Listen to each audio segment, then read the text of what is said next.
informação para você que está aqui pela primeira vez. Sou Jusimar Soares, padre, professor, educador, palestrante motivacional e estou a compartilhar nessa série de vídeos gerações, novos e antigos desafios, mais de 30 anos de experiência, convivendo, observando, pesquisando, trabalhando voluntariamente de modo muito particular com jovens e adolescentes. Seja bem-vindo, bem-vinda. Aproveite para se inscrever, curtir e compartilhar os nossos vídeos.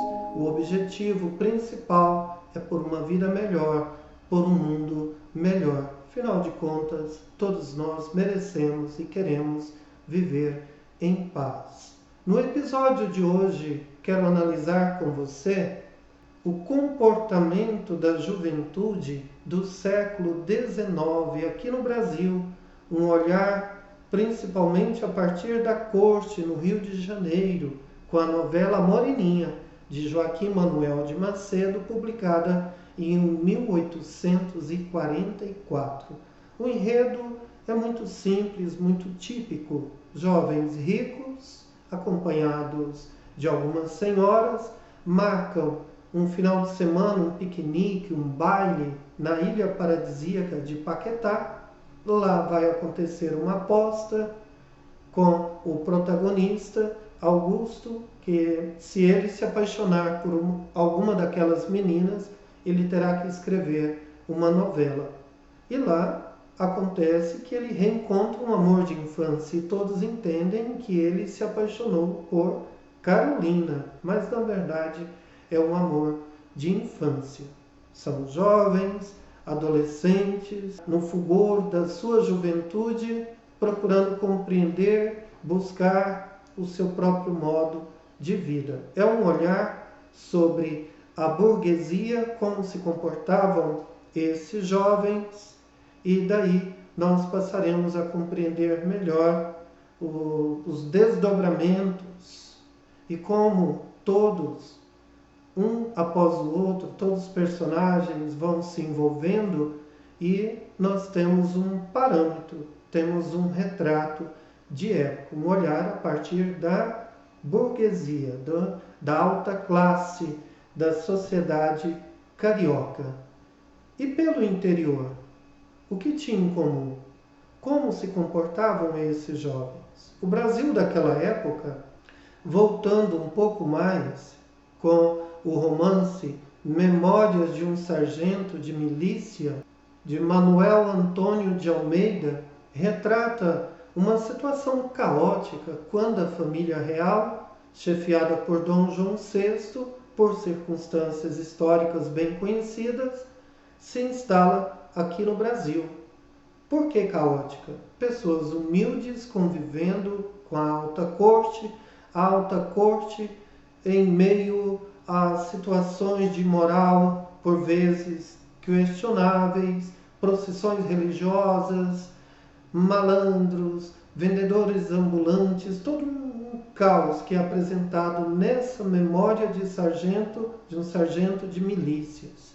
Como esse protagonista vê o Brasil a partir do Rio de Janeiro. Mas é importante ainda recorrermos a um terceiro autor, Visconde de Taunay. Ele faz uma observação no interior do Brasil. Trata como eram os casamentos arranjados.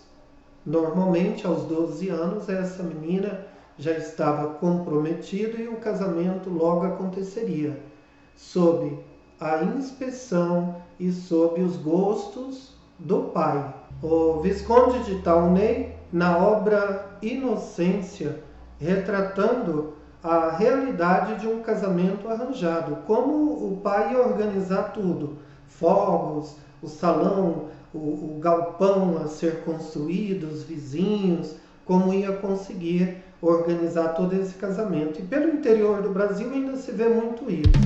Não diria necessariamente um casamento arranjado, mas cabe ao pai da noiva, por tradição, organizar. E pelas fazendas do interior do Brasil, nos sertões do Brasil, Agora, no século XXI, você encontrará grandes bailes, festas voltadas para esse evento, um casamento. O casamento é não só uma aliança entre duas pessoas, mas duas famílias. E geralmente são pessoas conhecidas. Essa tradição ainda é muito comum pelo interior do Brasil. Enquanto o rapaz rico estudava direito ou medicina em Coimbra ou Lisboa, em Portugal, caberia aos demais casar-se, ou quanto não, iriam para o seminário. Deixavam a batina, ou muitos preferiam seguir o sacerdócio, o ministério ordenado e uma vida de amancebia. Eram amancebados. Uma realidade de época, do século XIX. O que tem em comum tudo isso? Os casamentos arranjados, os mais ricos cursavam medicina ou direito, os da classe média baixa iriam trabalhar nos pequenos comércios com seus pais e outros iam cuidar da terra. Não podemos esquecer daqueles que viviam a invisibilidade social, os escravos. Lá o modo de vida era conforme determinavam seus senhores. Mas mesmo assim, nós teremos comportamentos similares. É uma outra situação bem mais dolorosa, bem mais crítica e que não podemos negligenciar e dizer que, apesar de tudo, muitos conseguiram manter suas famílias. Lógico, não se compara com a vida da corte, não se compara com os livres do interior do Brasil, não se compara com a classe média baixa ou média alta, jamais. No entanto, essa classe social não pode ser esquecida, não pode continuar na invisibilidade e é importante observar o seu modo de vida pelas tradições que trouxeram dos seus antepassados. Lançar um olhar crítico, histórico, antropológico no século XIX para compreender como essa sociedade do século XX e século XXI se comporta, como as famílias se formam, como esses jovens se comportam, os adolescentes encaram a vida, a dureza da escassez, das dificuldades por distância, comunicação do século XIX estão longe de ser comparadas com todos os avanços que nos deparamos aqui no século XXI. O importante é não usar de comparação, muito importante avaliar cada época, lançar um olhar crítico.